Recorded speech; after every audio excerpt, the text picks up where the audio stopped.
Topic हम लोग देखेंगे आज कौन, conversion of single entry system into double entry system. हम लोग समझने का आज कोशिश करेंगे अर्षद कि आखिर ये conversion of single entry system into double entry system होता क्या है और आखिर इसमें हम लोग करते क्या है। ठीक है, मतलब अगर वो कोई बोल रहा है कि भैया आप सिंगल एंट्री सिस्टम का यूज करके क्या करो, डबल एंट्री सिस्टम उसको कन्वर्ट कर दो, तो कन्वर्ट करने का मतलब क्या होता है।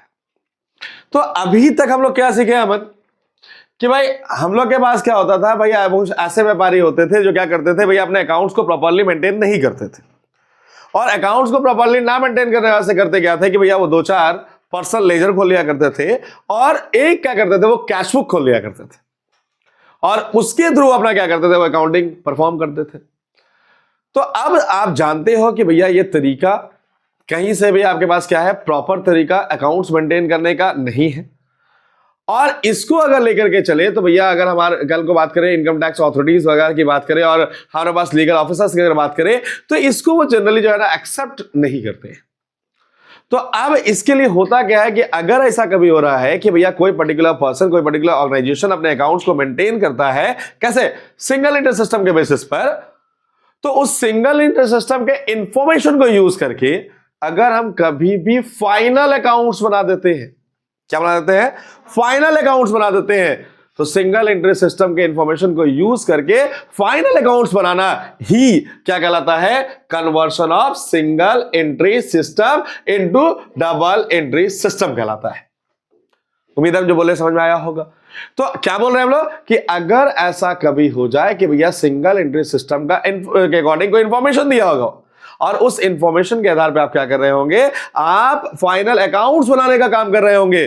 फाइनल अकाउंट्स बोले तो trading account, profit and loss account, balance sheet, अगर आप इसको बनाने का काम कर रहे होंगे तो इसको बनाने का जो हम लोग काम कर रहे हैं यही क्या कहलाता है आपके लिए, conversion of single entry system into double entry system कहलाता है।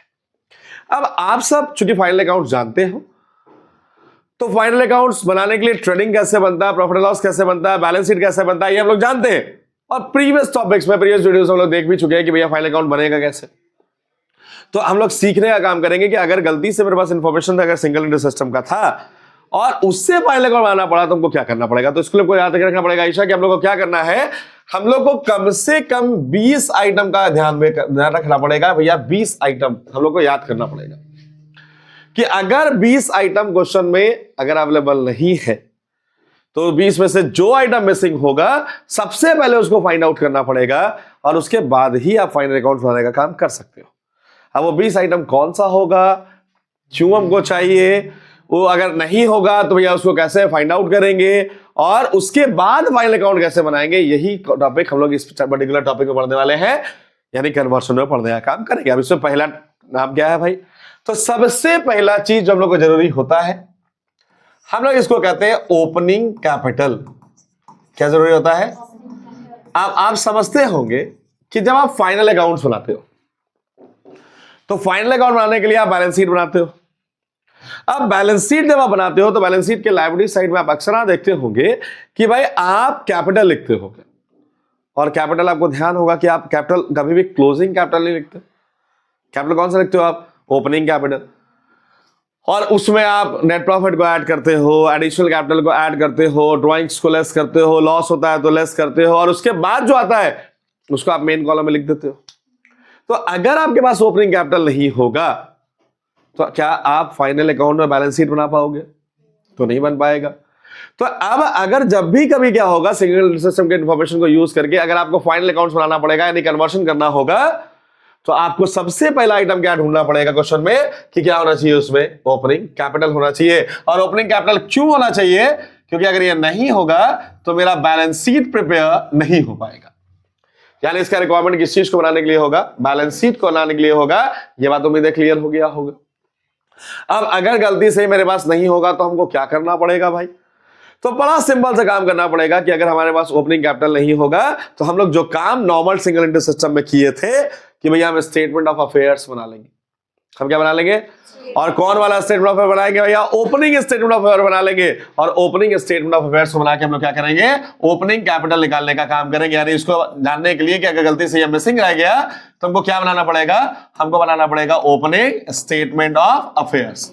और आप सब जानते हो कि ओपनिंग स्टेटमेंट ऑफ अफेयर को बनाने के लिए हम लोग क्या करेंगे, राइट साइड में एसेट्स को लिखेंगे ओपनिंग, और लेफ्ट साइड में हम लोग लायबिलिटीज को लिखेंगे ओपनिंग, और बैलेंस अमाउंट से जितना अमाउंट हमारा लायबिलिटी साइड में घटेगा हम लोग उसको ओपनिंग कैपिटल के नाम से मिलाएंगे, जैसा कि हम लोग प्रीवियस टॉपिक में देख चुके हैं सिंगल इंटरेस्ट सिस्टम वाला टॉपिक में। ठीक है बात। अब अगर हम लोग बात को गौर करें, चलिए सबसे पहला आइटम को क्या चाहिए होगा भाई, ओपनिंग कैपिटल। क्यों चाहिए भैया, क्योंकि अगर ओपनिंग कैपिटल नहीं होगा तो हमारा बैलेंस शीट बनने वाला नहीं है, और अगर नहीं होगा तो उसको जानने के लिए हमको क्या बनाना पड़ेगा, ओपनिंग स्टेटमेंट ऑफ अफेयर्स। पहला बात तो क्लियर हो गया। हेलो बोले 20 आइटम चाहिए होगा। अब 20 आइटम में जो दूसरा आइटम जरूरी होगा इसको हम लोग कह रहे हैं क्लोजिंग कैश। क्या कह रहे हैं हम लोग, क्लोजिंग कैश। अब आप जानते हो कि कैश फाइनल अकाउंट में इसका ट्रेडिंग से कोई वास्ता तो है नहीं, इसका प्रॉफिट एंड लॉस से कोई वास्ता तो है नहीं, इसका वास्ता किससे है, बैलेंस शीट से है। और आप जानते हो जब हम लोग फाइनल अकाउंट बनाते हैं वो लास्ट डेट को बनाते हैं, तो लास्ट डेट को बनाने की वजह से पर क्या होता है यहां पर कि हमारा जो बैलेंस शीट जब बनता है तो सारा आइटम एसेट्स का लायबिलिटीज का सब लास्ट डेट का लिखाता है। केवल एक लौता कैपिटल होता है जो स्टार्टिंग का लिखाता है, और चूंकि एक लौता कैपिटल स्टार्टिंग का होता है इसलिए हम लोग पहले ओपनिंग कैपिटल तो ले लिए। लेकिन आप जानते हो कि कोई भी ऐसा बिजनेस हो ही नहीं सकता जिसके साल के लास्ट में कुछ ना कुछ कैश बचे ही नहीं, जीरो हो जाएगा कैश। ऐसा है पॉसिबल बिजनेस में, तो कुछ तो कैश होगा। कितना कैश है अगर हमको नहीं पता लगा तो क्या ये पॉसिबल है कि अगेन आप बैलेंस शीट बना लोगे, तो ऑब्वियस बात है नहीं पॉसिबल है सर। यानी अगर क्वेश्चन में गलती से मेरे पास क्लोजिंग कैश नहीं होगा, हम बैलेंस शीट बनाने का काम गलती से भी नहीं कर पाएंगे। तो हमको दूसरा आइटम क्या चाहिए भैया, क्लोजिंग कैश चाहिए। और क्यों चाहिए, क्योंकि ये नहीं रहा तो हमारा फाइनल अकाउंट आते समय हमारा बैलेंस शीट बनने वाला, और अब नहीं अगर बन पाएगा तो इसको जानना पड़ेगा। और जानने के लिए हम लोग क्या करेंगे, हम लोग प्यार से एक तो कैश बुक बना लेंगे। क्या बना लेंगे हम लोग, अब कैश बुक के बारे में हम लोग ऑलरेडी पढ़ चुके हैं। कैश बुक यानी एक ऐसा बुक जिसमें हम लोग क्या करते हैं भैया, कैश ट्रांजेक्शंस को क्या कर रहे हैं, रिकॉर्ड कर रहा है, काम कर रहा है। बैंक ट्रांजेक्शन क्या कर रहा है, रिकॉर्ड कर रहा है, काम कर रहा है। जिसके लिए नियम है कि भाई पैसा आएगा तो डेबिट साइड लिखिएगा, पैसा जाएगा तो क्रेडिट साइड लिखिएगा। तो अब सोचो अगर तुम्हारे पास स्टार्टिंग का कैश होगा, पैसा किसकी वजह से आया होगा पता है तुमको, और किसके वजह से पैसा गया तुमको अगर पता है, तो बैलेंस अमाउंट से क्लोजिंग कैश निकाल लोगे ना। तो हम लोग यानी अगर बात करें तो हमको दूसरा आइटम कौन सा चाहिए होगा, हमारे पास क्लोजिंग कैश चाहिए होगा। और गलती से अगर मिसिंग होगा तुमको क्या बनाना पड़ेगा, कैश बुक बनाना पड़ेगा। और कैश बुक बना के हम लोग क्या करेंगे, क्लोजिंग कैश को निकाल लेंगे। तो पहला आइटम चाहिए हम लोग को ओपनिंग कैपिटल, दूसरा आइटम हमको चाहिए कौन, क्लोजिंग कैश। क्यों चाहिए बात समझ में आ गया। तीसरा आइटम जो हम लोग को चाहिए, हम लोग को तीसरा आइटम चाहिए, इसका नाम है ओपनिंग स्टॉक। हम लोग को क्या चाहिए तीसरा आइटम, ओपनिंग स्टॉक। अब ओपनिंग स्टॉक क्यों चाहिए सर, तो अगर आप थोड़ा बहुत खोपड़ी लगाएं, हम लोग कह रहे हैं बार बार कि भैया कन्वर्शन का मतलब फाइनल अकाउंट बनाना। तो फाइनल अकाउंट बनाने के लिए आप सोचो सबसे पहले शुरुआत कहां से करते हो, ट्रेडिंग अकाउंट से करते हो। अब अगर ट्रेडिंग अकाउंट से करोगे तो ट्रेडिंग अकाउंट की शुरुआत कहां से करते हो भैया, ओपनिंग स्टॉक। क्या ये पॉसिबल है कि किसी बिजनेस में जब वो चल रहा हो तो साल के शुरू में कुछ स्टॉक हो ही ना, तो अब इस वक्त ऐसा होना पॉसिबल। तो साल के शुरू में कितना स्टॉक था, अगर ये हमें नहीं जाने तो क्या ये पॉसिबल है कि तुम ट्रेडिंग अकाउंट बना लोगे, ये पॉसिबल नहीं है। तो इसीलिए हमको जो तीसरा आइटम जरूरी होगा फाइनल अकाउंट बनाने के लिए, वो क्या जरूरी होगा हमारे पास, ओपनिंग स्टॉक। अब अगर गलती से ओपनिंग स्टॉक नहीं है तब हमारा ट्रेडिंग अकाउंट बनने वाला नहीं है। यानी इसको बनाना है किस चीज के लिए, कि हम इससे ट्रेडिंग अकाउंट बनाने का काम कर सके। और गलती से अगर ये अवेलेबल नहीं है तब हमको क्या करना होगा, तब हम एक अकाउंट खोल सकते हैं जिसको नाम देंगे हम लोग स्टॉक अकाउंट। जिसको नाम क्या देंगे हम लोग, स्टॉक अकाउंट। या इसकी जगह पे हम एक अकाउंट खोल सकते हैं जिसको नाम देंगे मेमोरेंडम ट्रेडिंग अकाउंट। नाम देंगे हम लोग मेमोरेंडम ट्रेडिंग अकाउंट। यानी दो में से कोई एक अकाउंट खोला जा सकता है। एक को हम लोग नाम दे रहे हैं क्या, स्टॉक अकाउंट, एक को हम नाम दे रहे हैं क्या, दोनों नहीं खुलेगा, दोनों में से कोई एक अकाउंट खोला जा सकता है। अब कौन अकाउंट खुलेगा, कैसे खुलेगा, इसको समझना है। तो अगर मेरे पास ओपनिंग स्टॉक गायब है तो हम लोग क्या बोले कि भैया हमारा ट्रेडिंग अकाउंट नहीं बनेगा। ट्रेडिंग अकाउंट अगर नहीं बनेगा तो उसको हम लोग खोजना पड़ेगा। उसको खोजने के लिए हमको कौन सा अकाउंट खोलना पड़ेगा, स्टॉक अकाउंट या मेमोरेंडम ट्रेडिंग। अब ये कैसे बनेगा इसको समझने के लिए चौथा आइटम को क्लियर करना पड़ेगा, क्योंकि चौथा आइटम का इससे कनेक्शन है। तो पहले चौथा आइटम कौन है, क्यों चाहिए, ये देखते हैं, फिर देखते हैं ये बनेगा कैसे। ठीक है, चौथा आइटम जब लोगों को जरूरी होगा उसका नाम है क्लोजिंग स्टॉक। उसका नाम क्या है? Closing stock. अगर क्लोजिंग स्टॉक की बात करें तो आप समझते हो कि भैया जब तक धंधा बंद ना हो जाए ये पॉसिबल नहीं है कि साल के अंत में उसके पास कोई भी स्टॉक अवेलेबल ना हो। तो साल के लास्ट में कितना स्टॉक अवेलेबल था हमको पता करना पड़ेगा। अगर नहीं होगा तो अगर है तब तो ठीक है, तुम फाइनल अकाउंट बना लोगे, लेकिन अगर नहीं रहा तो क्या होगा, उस मिसिंग टर्म को तुमको क्या करना पड़ेगा, फाइंड आउट करना पड़ेगा। अब अगर वो मिसिंग टर्म फाइंड आउट नहीं हुआ तुम लोग क्या बोले, हमारा अगेन ट्रेडिंग अकाउंट बनने वाला नहीं है। लेकिन ये केवल ट्रेडिंग अकाउंट के लिए जरूरी नहीं होगा, ये ट्रेडिंग अकाउंट के साथ साथ बैलेंस शीट के लिए भी जरूरी होगा, क्योंकि आप जानते हो कि भैया क्लोजिंग स्टॉक फाइनल अकाउंट में बैलेंस शीट में भी जाता है। तो अगर ये ना रहा तो ट्रेडिंग तो नहीं ही बनेगा, ठीक बात है, लेकिन इससे हमारा बैलेंस शीट भी बनने वाला है। और अगर ये नहीं रहा तो इसको भी जानने के लिए हम लोग अकाउंट जो खोलेंगे उसका नाम वही है जो हम लोग अभी लिए, यानी कौन होगा, स्टॉक अकाउंट, या फिर इसके जगह पर मेमोरेंडम ट्रेडिंग अकाउंट। ठीक है, स्टॉक अकाउंट या फिर इसकी जगह पर नाम क्या है, मेमोरेंडम ट्रेडिंग अकाउंट। तो अब ये बनाएंगे कैसे भैया, इसको समझ लेते हैं। तो अब स्टॉक अकाउंट बनाना बेहद आसान होता है, लेकिन पहले ये क्लियर करते हैं कि भैया स्टॉक अकाउंट और मेमोरेंडम ट्रेडिंग दोनों में से पहले खोलेंगे किसको, इसको कब खोलेंगे, इसको कब खोलेंगे, इसको क्लियर करो। अगर क्वेश्चन में यह इंफॉर्मेशन दिया गया होगा कि ग्रॉस प्रॉफिट कितना कमाया जा रहा है, क्या कितना कमाया जा रहा है, ग्रॉस प्रॉफिट, तो उस केस में आप ओपनिंग या क्लोजिंग दोनों में से जो भी मिसिंग होगा, पहली बात याद रखना दोनों मिसिंग नहीं होगा, एक ही मिसिंग होगा, दोनों में से जो भी मिसिंग होगा उसको फाइंड आउट करने के लिए आप जो अकाउंट खोलोगे उसको नाम दोगे मेमोरेंडम ट्रेडिंग अकाउंट। कौन सा अकाउंट खोलोगे, मेमोरेंडम ट्रेडिंग अकाउंट। कब खोलोगे, जब क्वेश्चन में ग्रॉस प्रॉफिट का जिक्र होगा कि कितना ग्रॉस प्रॉफिट है, हम कौन सा अकाउंट खोलेंगे। और अगर ग्रॉस प्रॉफिट का जिक्र क्वेश्चन में नहीं है, ग्रॉस प्रॉफिट निकालना किसी भी तरीके से पॉसिबल नहीं है, तब हम कौन सा अकाउंट खोलेंगे, स्टॉक अकाउंट। तो उम्मीद है कि भैया हम लोग दोनों में से कोई भी चीज फाइंड आउट होगा तो हम लोग को क्या बनाना है, कब बनाना है, क्लियर हो गया होगा। तो स्टॉक अकाउंट तब बनाएंगे जब ग्रॉस प्रॉफिट निकालने का हमारे पास कोई भी मौका नहीं होगा, और हम ट्रेडिंग मेमोरेंडम ट्रेडिंग का बनाएंगे जब क्वेश्चन में ग्रॉस प्रॉफिट अवेलेबल होगा। बात समझ में आ रहा है। अब सवाल उठता है सब बनाएंगे कैसे, तो सबसे पहले सीखते हैं कि भैया स्टॉक अकाउंट अगर बनाना पड़ गया तो कैसे बनाएंगे। अब याद रखना एक बात कि भैया किसी का भी लेजर अगर बनाना हो तो आपको एक सिंपल सा लाइन याद रखना है कि जिसका अकाउंट बनाना है आप उसके बैलेंस को सबसे पहले चेक कर लीजिए। अब स्टॉक एसेट्स है मेरा, एसेट्स है मेरा, तो पक्का बात है क्या होगा, डेबिट बैलेंस होगा। अब अगर डेबिट बैलेंस होगा तो मतलब बढ़ेगा डेबिट साइड लिखेंगे, घटेगा कहां लिखेंगे, क्रेडिट साइड लिखेंगे। इतना सा खाली अगर बात आप याद रख लिए तो आपको लेजर अपने आप बनाने आ जाएगा। अब आप सोचिए अपने बिजनेस में कि भैया आपके बिजनेस में स्टॉक के बढ़ने के पीछे कारण क्या हो सकता है सर। तो अगर आप सोचेंगे तो आपको समझ में आएगा कि सर हम बिजनेस चला रहे होंगे, अब बिजनेस में अगर हम सामान परचेज कर लिए होंगे तो मेरा स्टॉक बढ़ जाएगा। तो नहीं, पहला कारण तो क्या होगा भैया कि हम सामान क्या किए होंगे, परचेज कर लिए होंगे। अब चाहे वो कैश पे परचेज करे चाहे वो क्रेडिट पे परचेज करे, उससे कोई मतलब नहीं है। दूसरा, स्टॉक बढ़ेगा क्या है भाई, अब हम सामान किसी को बेचे होंगे और बेचा हुआ सामान वापस आ गया होगा, सेल रिटर्न हमारे स्टॉक को क्या करेगा सर, बढ़ा सकता है। अब स्टॉक के बढ़ने का पीछे अगर हम देखें तो कितना दिखा रीजन, दो। पहला रीजन क्या दिखा हमारे पास कि हम लोग स्टॉक क्या कर रहे होंगे, खरीदे होंगे, स्टॉक मेरा क्या होगा, बढ़ जाएगा। और दूसरा रीजन क्या दिखता है कि बेचा हुआ माल क्या होगा, वापस आ गया होगा, स्टॉक क्या होगा, बढ़ जाएगा। तो स्टॉक जिसकी वजह से बढ़ जाएगा, स्टॉक अकाउंट में कहा जाएगा, ये डेबिट साइड में जाना चाहिए। तो यार अगर स्टॉक का लेजर खोलना हुआ तो स्टॉक के लेजर के डेबिट साइड में हम लोग कितना आइटम डालने वाले हैं, 3। कितना आइटम डालेंगे हम लोग, अब हम लोग 2 दिखाए बढ़ने वाला, एक पहले से जो ओपनिंग स्टॉक अवेलेबल होगा उसको भी तो लिखेंगे क्योंकि डेबिट बैलेंस है। तो डेबिट साइड में जो ओपनिंग स्टॉक होगा उसको बैलेंस बीडी के नाम से लिख दिया जाएगा।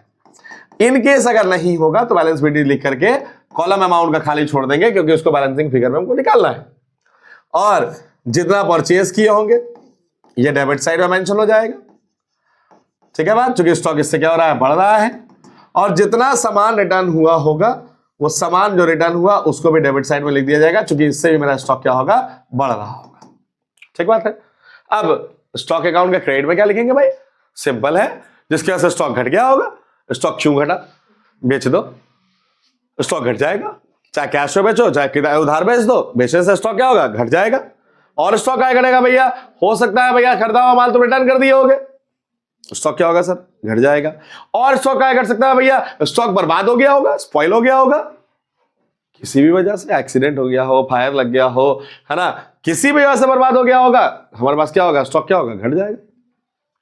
हो सकता है कि भैया जो आपका जो प्रोप्राइटर होगा वो स्टॉक को विड्रॉ कर लिया होगा पर्सनल यूज के लिए, स्टॉक क्या होगा? घट जाएगा। और क्यों स्टॉक घट सकता है भैया? हो सकता है तुम स्टॉक को क्या किए होगे? फ्री सैंपल में बांट दिए होगे, स्टॉक क्या होगा? घट जाएगा। और क्या होगा भैया? हो सकता है तुम चैरिटी में स्टॉक को बांट दिए होगे, स्टॉक क्या होगा सर? घट जाएगा। तो अगर हम लोग कारण ढूंढे तो कारण क्या क्या दिखता है? देखो, दिखता है सेल, दिखा परचेज रिटर्न, दिखा goods withdrawn for personal use, दिखा गुड्स गिवन एज चैरिटी और डोनेशन, दिखा गुड्स स्पॉइल्ड। 5 कारण तो दिख रहा है स्टॉक घटने के पीछे। और स्टॉक घटेगा तो कहां लिखेंगे? Credit side. तो क्रेडिट साइड में हमारे पास जो आइटम जाएगा वो हमारे पास कुल मिला के कितना होगा? 6, क्योंकि एक बैलेंस शीट भी तो होगा। तो अगर सेल किए, यहां सेल मेंशन कर दीजिए। अगर हम लोग परचेज रिटर्न किए, यहां परचेज रिटर्न मेंशन कर दीजिए, ठीक है। अगर गुड्स स्पॉइल हो गया, बर्बाद हो गया, आप उसको प्रॉफिट एंड लॉस के नाम से मेंशन कर दीजिए, है ना। अगर आपका स्टॉक चैरिटी में अगर आप दे दिए तो आप चैरिटी या डोनेशन के नाम से मेंशन कर दीजिए।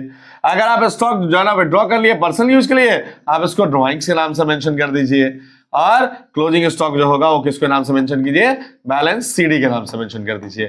अब स्टॉक अकाउंट मेरा क्या होगा? बन गया। अब क्या होगा? या तो ये मिसिंग होगा, या तो ये मिसिंग होगा, या तो क्या होगा? ये मिसिंग होगा। अब अगर ये मिसिंग है तो इधर घटा होगा, इधर वाला अमाउंट जो आया वो मेरा ओपनिंग स्टॉक है।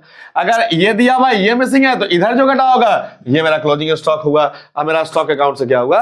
हम लोग ओपनिंग या क्लोजिंग दोनों में से जो भी मिसिंग होगा हम आसानी से क्या किए? फाइंड आउट कर लिए। समझ में आया? लेकिन सवाल उठा कि सर इसको तो निकालने का दूसरा तरीका भी है।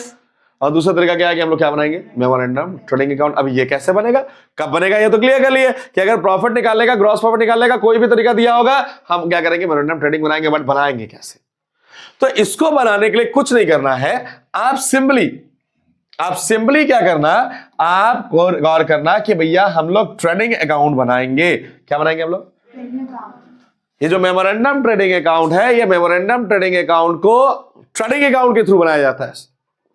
और ट्रेडिंग अकाउंट को ही हम लोग मेमोरेंडम ट्रेडिंग अकाउंट कह देते हैं तब जब हम लोग ग्रॉस प्रॉफिट के अलावा किसी भी और टर्म को जो मिसिंग होगा फाइंड आउट करने के लिए अगर ट्रेडिंग बना दिए तो उसी ट्रेडिंग को हम लोग मेमोरेंडम ट्रेडिंग कह देते हैं।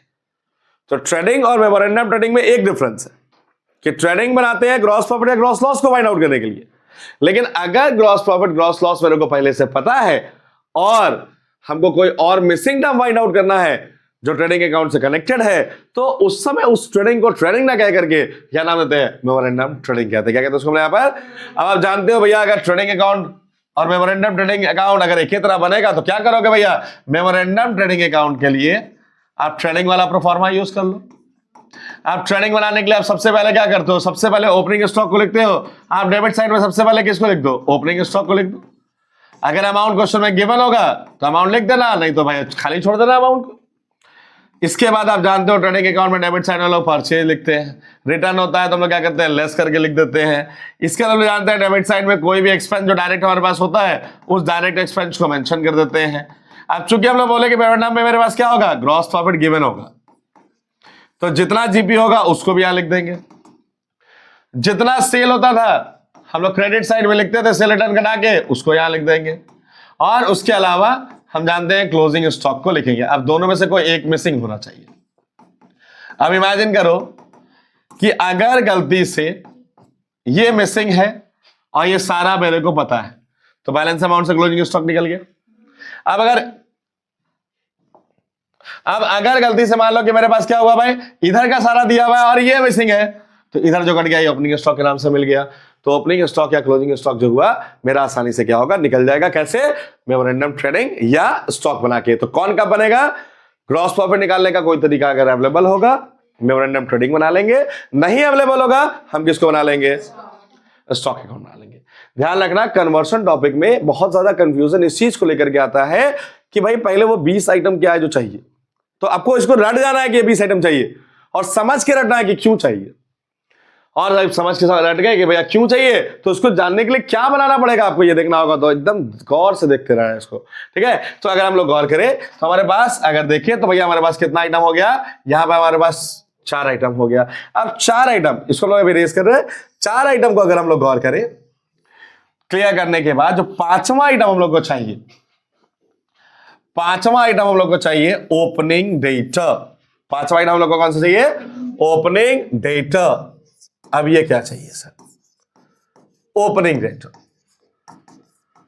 इसका जरूरत क्यों है, अगर आप सोचो तो फाइनल अकाउंट में इमेजिन करो, ओपनिंग डेटा का मतलब क्या हुआ, साल की शुरुआत में जो डेटा होगा, क्या इसका हमारे ओपनिंग सॉरी इसका जरूरत हमको ट्रेडिंग अकाउंट के लिए है क्या, नहीं। ट्रेडिंग अकाउंट में डेटर का कोई कनेक्शन नहीं है। क्या प्रॉफिट एंड लॉस अकाउंट को डेटर से कोई कनेक्शन है, नहीं। तो क्या बैलेंस शीट, नहीं। बैलेंस शीट तो लास्ट डेट को बनेगा ना, और बैलेंस शीट को लास्ट डेट को अगर बनाना होगा तो भैया क्लोजिंग एसेट चाहिए, लायबिलिटी कौन सा चाहिए, क्लोजिंग लायबिलिटी चाहिए। तो ऑटोमेटिकली सोचो कि हम लोग यहां पे ओपनिंग डेटा की कोई रिक्वायरमेंट तो नहीं है। तो अगर ओपनिंग डेटा की कोई रिक्वायरमेंट नहीं है तो भैया फिर सवाल उठता है कि सर फिर आप क्या लिखे हैं यहां पे। तो ओपनिंग डेटा ऑप्शनल सिचुएशन में यूज होता है, कहां पे यूज होता है सर। अब अगर इमेजिन करो कि गलती से क्वेश्चन में आपके पास क्या होगा, अगर गलती से इमेजिन करो कि आपके पास क्वेश्चन में ओपनिंग कैपिटल मिसिंग होगा, क्या मिसिंग होगा, तो अगर ओपनिंग कैपिटल चाहिए तो हमको क्या बनाना पड़ेगा भैया, ओपनिंग स्टेटमेंट ऑफ अफेयर्स बनाना पड़ेगा। क्या बनाना पड़ेगा हम लोग को, तो ओपनिंग स्टेटमेंट ऑफ अफेयर बनाने के लिए क्या चाहिए, ओपनिंग एसेट्स और ओपनिंग लायबिलिटी चाहिए ना। और अगर धंधा चल रहा है तो आप जानते हो कि धंधा चलने के केस में ये पॉसिबल नहीं है कि आपके पास साल के शुरुआत में कुछ भी डेटा ना हो। साल के शुरू में कुछ तो डेटा होना चाहिए। तो अब साल के शुरुआत में कितना डेटा है हमको पता ही नहीं होगा, तो क्या ये पॉसिबल है कि तुम ओपनिंग स्टेटमेंट ऑफ अफेयर बना लोगे। यानी इसका कनेक्शन डायरेक्ट नहीं था, इनडायरेक्ट है। यानी ट्रेडिंग से वास्ता नहीं है, प्रॉफिट एंड लॉस से वास्ता नहीं है, बैलेंस शीट से है बट डायरेक्ट नहीं है। कैसे इनडायरेक्ट, क्योंकि बैलेंस शीट में नहीं जाता, बट बैलेंस शीट में जो जाता है ओपनिंग कैपिटल, इसको जानने के लिए चाहिए सर। तो यानी इसका रिक्वायरमेंट हमारे पास जो है वो क्यों है भाई, क्योंकि अगर ये नहीं होगा तो आपका कभी भी ओपनिंग स्टेटमेंट ऑफ अफेयर बनने वाला नहीं। तो आपको ये क्यों चाहिए सर, क्योंकि आपको क्या बनाना पड़ेगा, ओपनिंग स्टेटमेंट ऑफ अफेयर्स बनाना पड़ेगा। क्या बनाना पड़ेगा, ओपनिंग स्टेटमेंट ऑफ अफेयर्स। अब मिसिंग होगा तो क्या करेंगे समझने के पहले इससे कनेक्टेड 3 और आइटम है, उसको भी देखना है हमको। अगला आइटम जो चाहिए ओपनिंग डेटा के बाद जस्ट अपोजिट क्लोजिंग डेटा चाहिए। हम लोग को क्या चाहिए अगला item, closing data. Closing data आप उम्मीद कर रहे हैं, समझ रहे होंगे कि क्लोजिंग डेटा क्यों चाहिए भाई। अब क्लोजिंग डेटा का कनेक्शन सोचो किससे होगा, क्या ट्रेडिंग से है, नहीं। प्रॉफिट एंड लॉस से है, नहीं। किससे कनेक्शन है, बैलेंस शीट। क्योंकि बैलेंस शीट में सारा एसेट्स और लायबिलिटीज कौन सा जाएगा, क्लोजिंग। और डेटा साल के लास्ट में ना हो, ऐसा किसी धंधे में हो ही नहीं सकता। तो साल के लास्ट में डेटा कितने का है पता लगाना पड़ेगा ना। यानी क्लोजिंग डेटा हमको इसलिए जानना पड़ेगा क्योंकि अगर ये नहीं जाने तो मेरा बैलेंस शीट बनने वाला नहीं। अब अगर बैलेंस शीट नहीं बनेगा तो भैया इसको फाइंड आउट करने के लिए क्या करेंगे हम लोग देखते हैं, बट इससे जुड़ा हुआ पहले 2 आइटम और देख ले। 7वां आइटम जो हम लोग को चाहिए होगा, हम लोग इसको कहते हैं क्रेडिट सेल। इसको लोग क्या कहते हैं यहां पर, क्रेडिट सेल्स। हम जानते हैं कि भैया धंधा जो चलता है उसमें कैश सेल होना हो, क्रेडिट सेल तो होगा ही होगा। जब धंधा चल रहा है तो क्या होगा, कैश सेल चल रहा है तो क्रेडिट सेल तो कंपलसरी है भैया। अब क्रेडिट सेल साल भर में हुआ कितना, अगर हमको पता नहीं लगा तो क्या आप पॉसिबल है कि आप ट्रेडिंग अकाउंट बना लोगे, नहीं बनेगा सर। क्योंकि ट्रेडिंग अकाउंट में आप जानते हो कि भाई हमको सेल लिखना होता है सर, और बिना इसके जाने आप सेल लिख नहीं सकते। तो यानी हमको क्या चाहिए सर, क्रेडिट सेल। क्यों चाहिए भैया, क्योंकि अगर यह ना हुआ तो क्या नहीं बन पाएगा, ट्रेडिंग अकाउंट नहीं बन पाएगा। और अब नहीं बन पाया सर तो इसको निकालेंगे कैसे, निकालने के लिए पहले एक और टॉपिक देखेंगे जो 4 कहानी है डेटर से कनेक्टेड। हमारे पास 8वां नंबर पे आता है जो हमको चाहिए, that is cash received from debtor. That is cash received from debtors. अब सोचने की बात है कि sir cash received from debtor का क्या जरूरत है सर। तो आप समझते होंगे कि अगर आप ट्रेडिंग अकाउंट बनाओ तो अब वहां पर तो इसका कोई कनेक्शन नहीं होगा, क्योंकि ट्रेडिंग अकाउंट को डेटर से कितना पैसा मिला उससे कोई मतलब नहीं है, प्रॉफिट एंड लॉस को भी इससे कोई मतलब नहीं है सर। और अगेन बैलेंस शीट का भी इससे कोई कनेक्शन नहीं है। तब फिर आया कि सर तीनों में कनेक्शन नहीं है, तो आप किससे कनेक्टेड है? तो सर इसका कनेक्शन एक्चुअली किसी और चीज से है, और इसका कनेक्शन जिस चीज से है वो है यहां से कैश बुक। वो कनेक्टेड कहां पर है? अब अगर गलती से क्वेश्चन में क्लोजिंग कैश नहीं है तो तुमको क्या बनाना पड़ेगा? Cash book. अब कैश बुक बनाओगे तो भैया कैसे बनाओगे कि पैसा कितना आया, कहां से आया पता होना चाहिए, पैसा कितना गया, कहां गया पता होना चाहिए, और साल भर में तुमको डेटर से पैसा नहीं मिलेगा, ये पॉसिबल है नहीं। तो कितना साल भर में डेटर से पैसा मिला जानना होगा ना, तो उसके लिए हमको ये चाहिए कैश रिसीव्ड फ्रॉम डेटर। उम्मीद है बात समझ में आया कि ये क्यों चाहिए? हमको कैश रिसीव्ड फ्रॉम डेटर चाहिए, किसके लिए? क्योंकि इसके थ्रू हम क्या बना पाएंगे सर? Cash book. यानी ये ऑप्शनल है, यानी अगर क्लोजिंग कैश है तो इसका कोई जरूरत नहीं है, रहे ना रहे हमको कोई फर्क पड़ने वाला नहीं है। तो अब आया बात, 4 आइटम देखो, चारों का कनेक्शन डेटर से, एक ओपनिंग डेटर, एक क्लोजिंग डेटर, एक क्रेडिट सेल, एक कैश रिसीव्ड फ्रॉम डेटर। अब ये चारों मिसिंग नहीं रहेगा, 4 में से कोई एक मिसिंग रहेगा। तो अब 4 में से जो भी एक मिसिंग रहेगा उसको जानने के लिए हम एक लेजर खोलेंगे, जिस लेजर का नाम होगा डेटर्स अकाउंट। तो उस लेजर का नाम होगा डेटर्स अकाउंट। अब ये डेटर्स अकाउंट कैसे खुलेगा भाई? तो अभी हम लोग तुरंत बोले कि तुमको किसी का भी लेजर खोलना है, तुम सबसे पहले पता करो कि भैया उसका बैलेंस कौन सा है। अब डेटर में लिखा है एसेट्स, एसेट्स में लिए तो मतलब क्या होगा? एसेट्स का डेबिट बैलेंस होगा। एसेट्स का कौन सा बैलेंस होगा? और डेबिट बैलेंस का नियम क्या होगा? बढ़ेगा तो डेबिट साइड, घटेगा तो। अब डेटर का मतलब लोग समझते हैं कि भैया जिससे फ्यूचर में पैसा हमको लेना होगा, जिसको हम उधार माल बेचे होंगे, वो मेरा कौन है? डेटर है। डेटा बढ़ेगा कब? अब पहले डेटा बढ़ेगा का मतलब कि मान लो डेटर मेरे पास था, मान लो डेटर नाम का किसी एक आदमी को डेटर रख लेते हैं, मान लेते हैं कि भाई हमारे पास सत्यम नाम का एक डेटर है मेरा है। तो सत्यम नाम का डेटर मतलब है क्या है भाई? सत्यम से हमको पैसा फ्यूचर में लेना है। मान लेते हैं कि पहले से डिसाइडेड था कि भैया सत्यम से हमको 2 लाख रुपए लेना था। अब इससे 2 लाख की जगह 5 लाख कैसे लेना पड़ेगा, यानी 3 लाख रुपए का डेटर बढ़ कैसे जाएगा, ये सोचते हैं। तो ऑटोमेटिकली भैया डेटर बढ़ने के पीछे सबसे बड़ा एक कारण क्या होगा कि हम उसको उधार माल बेच दिए होंगे। हम उसको क्या किए होंगे? उधार माल।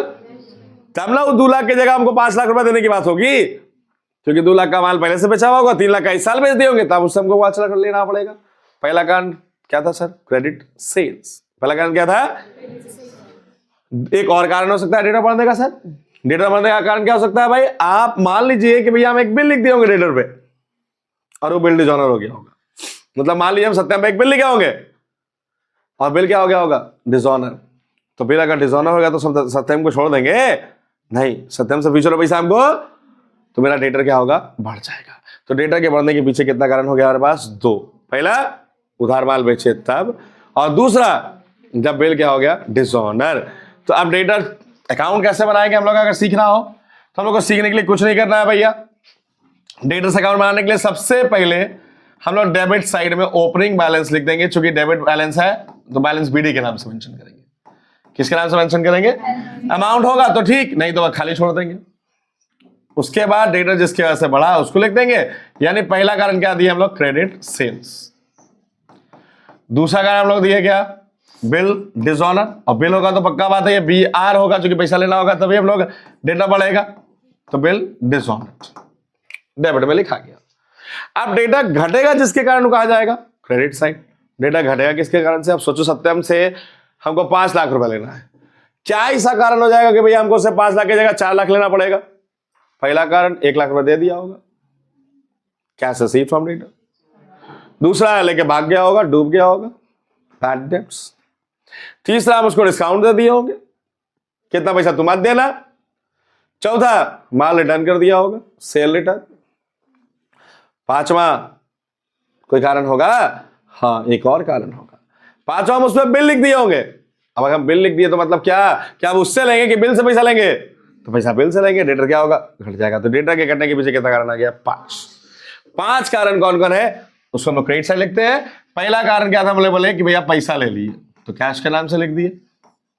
दूसरा कारण क्या बोले? डिस्काउंट दे दिए, तो डिस्काउंट के नाम से लिख दिए।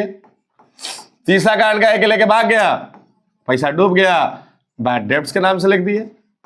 चौथा कारण बोले कि भैया उस माल रिटर्न कर दिया, तो जितना रिटर्न कर दिया किसके नाम से लिख दिए, सेल रिटर्न के नाम से लिख दिए। और पांचवा कारण बोले कि उस पे को बिल लिख दिए थे, बिल लिख दिए मतलब बिल रिसीवेबल हो गया, उसके नाम से लिख दिए।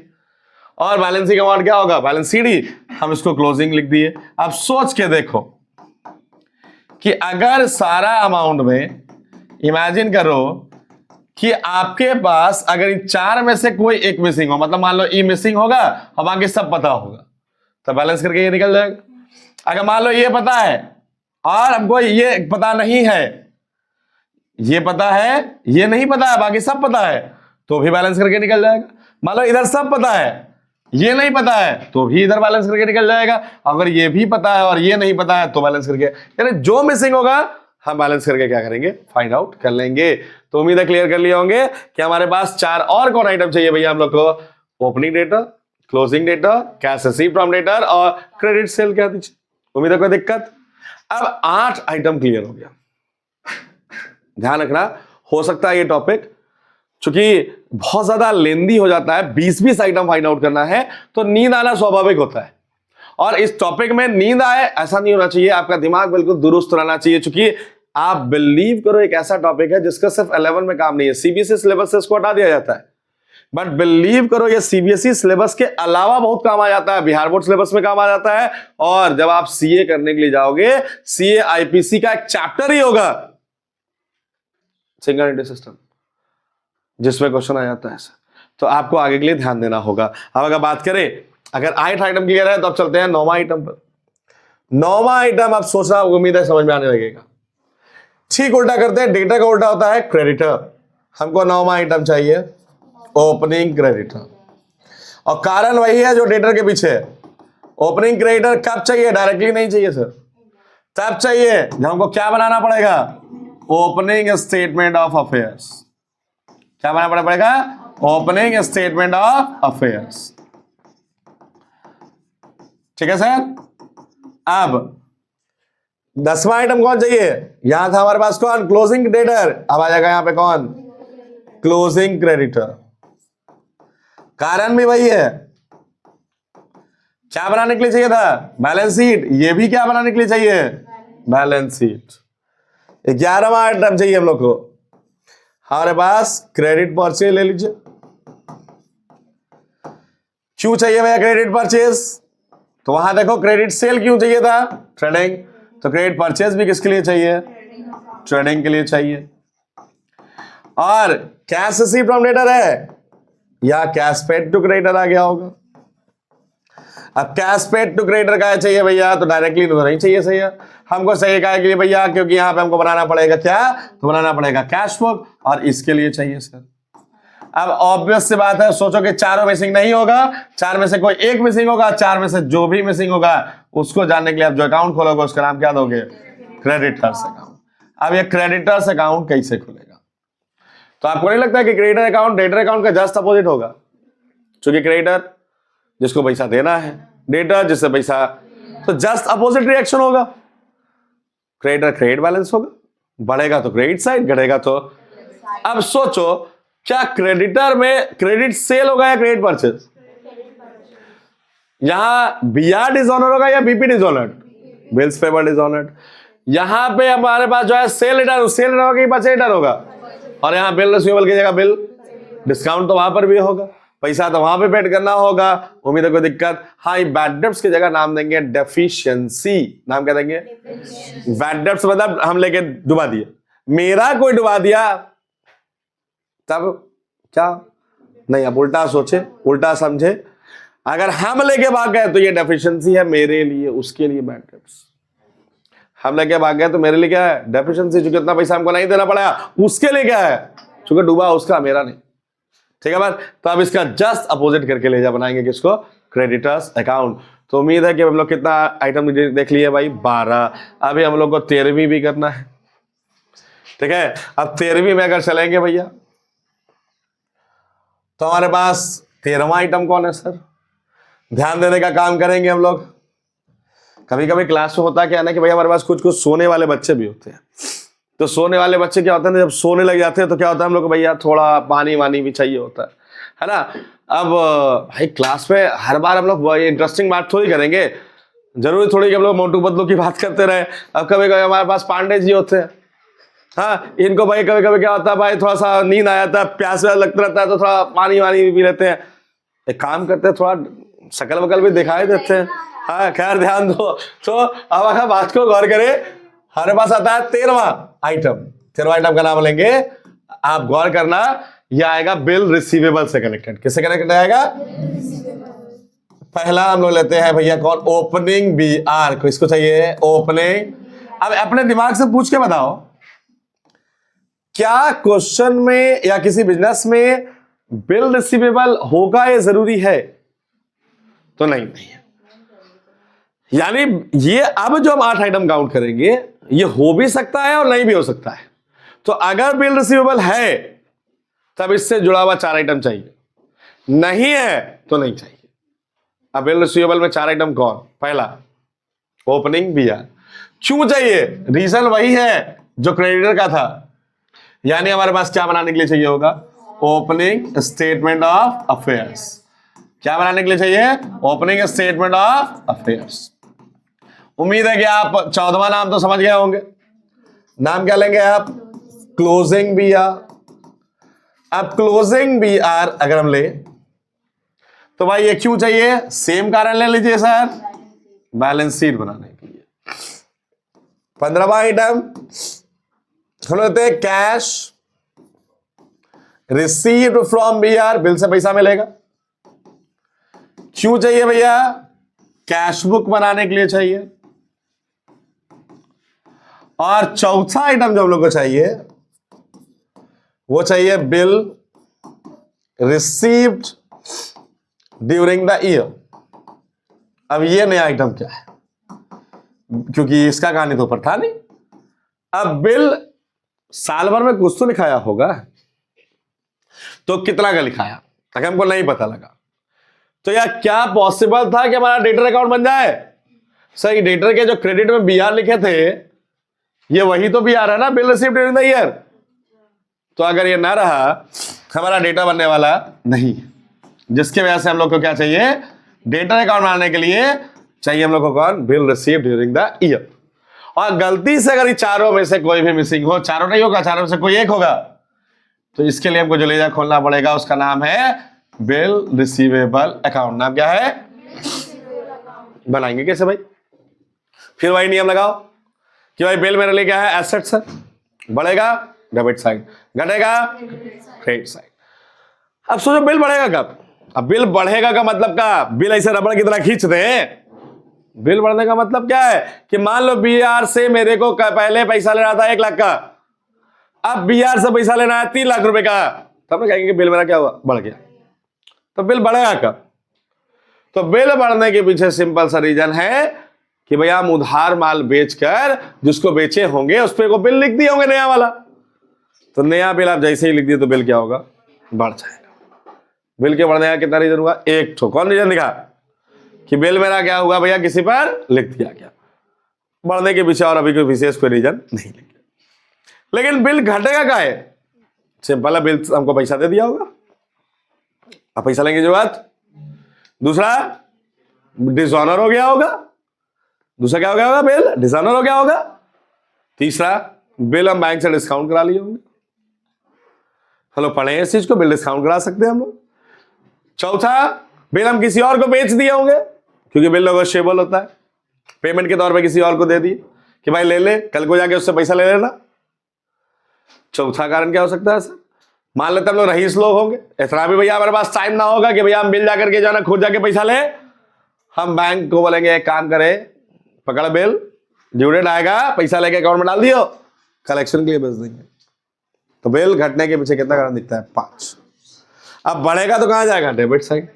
अब डेबिट साइड में हमको दिख रहा है 2 आइटम, एक दिख रहा है ओपनिंग बैलेंस BD, एक जिसकी वजह से बिल बढ़ेगा। बिल बढ़ा किसकी वजह से? बिल लिखने की वजह से। तो इसको डेटर्स के नाम से लिखेंगे। किसके नाम से लिखेंगे? अब बिल घटेगा तो क्रेडिट साइड, बिल घटेगा, पहला पैसा मिल गया। दूसरा डिसऑनर हो गया, डिसऑनर हो गया तो रेटर के नाम से लिख दीजिए सर। ठीक है बात। तीसरा, बिल को बैंक से डिस्काउंट करा दिए, बैंक के नाम से लिख दीजिए। चौथा, बिल किसी और को बेच दिए तो जिसको बेचे उसको एंडोर्सी कह दीजिए। ठीक है। पांचवा हम लोग लेंगे कि बिल कलेक्शन के लिए बेच दिए तो बिल फॉर कलेक्शन के नाम से लिख दीजिए। और बैलेंसिंग अमाउंट, बैलेंस सीडी तो है ही है, बैलेंसिंग अमाउंट बैलेंस सीडी।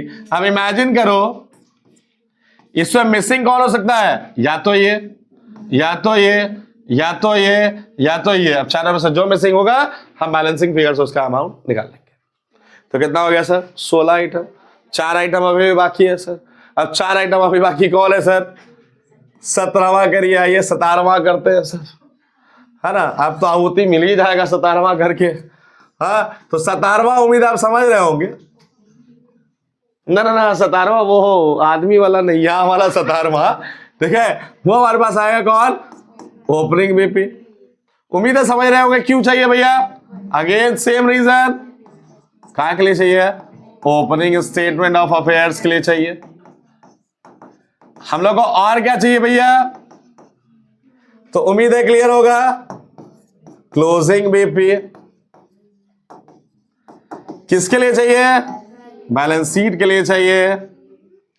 फिर चाहिए कैश पेड टू बीपी। किसके लिए चाहिए भैया, कैश बुक के लिए चाहिए। और 20वां क्या चाहिए होगा इसका ठीक उल्टा, हमारे साथ यहां बिल रिसीव था ना, तो हम लोग इसको कहेंगे बिल एक्सेप्टेड। कोई मेरे पे जब बिल लिखा होगा तो हम उसको एक्सेप्ट किए होंगे, तो bills accepted during the year. और उम्मीद है समझ में आ रहा होगा कि अगर बिल रिसीव चाहिए था डेटर के लिए तो ये चाहिए किसके लिए, और ये अगर मिसिंग होगा चारों में से कोई भी एक, तो हम कौन सा लेजर खोलेंगे, बिल्स पेबल अकाउंट। और कैसे खोलेंगे, तो इसका जस्ट अपोजिट। ठीक है बात।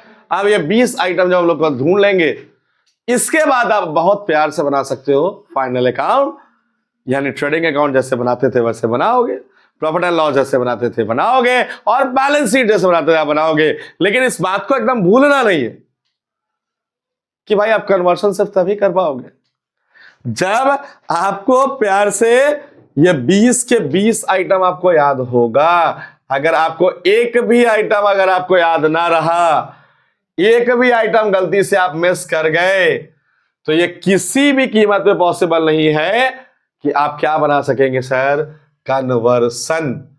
क्या बना सकते होंगे सर आप, तो कन्वर्सन बनाने के लिए ध्यान रखना होगा कि आपको सबसे पहले क्या चाहिए भैया, ये 20 आइटम, इसका स्क्रीनशॉट ले लेना और इसको रिकॉर्ड कर लेना, क्योंकि इसके बगैर आपसे कन्वर्सन टॉपिक बनने वाला तो है बिल्कुल आसान। लग रहा है कि सर इतना सारा, हाँ पहली बार में लग रहा होगा, लेकिन जैसे ही आप 2-3 बार आप जब इसको बनाओगे, अब लगा बात कुछ नहीं था सर, क्योंकि इतना लेजर नहीं खुलेगा, कुछ ही लेजर खुलते हैं। बात समझ में आ गया होगा, कोई दिक्कत चल है कैसा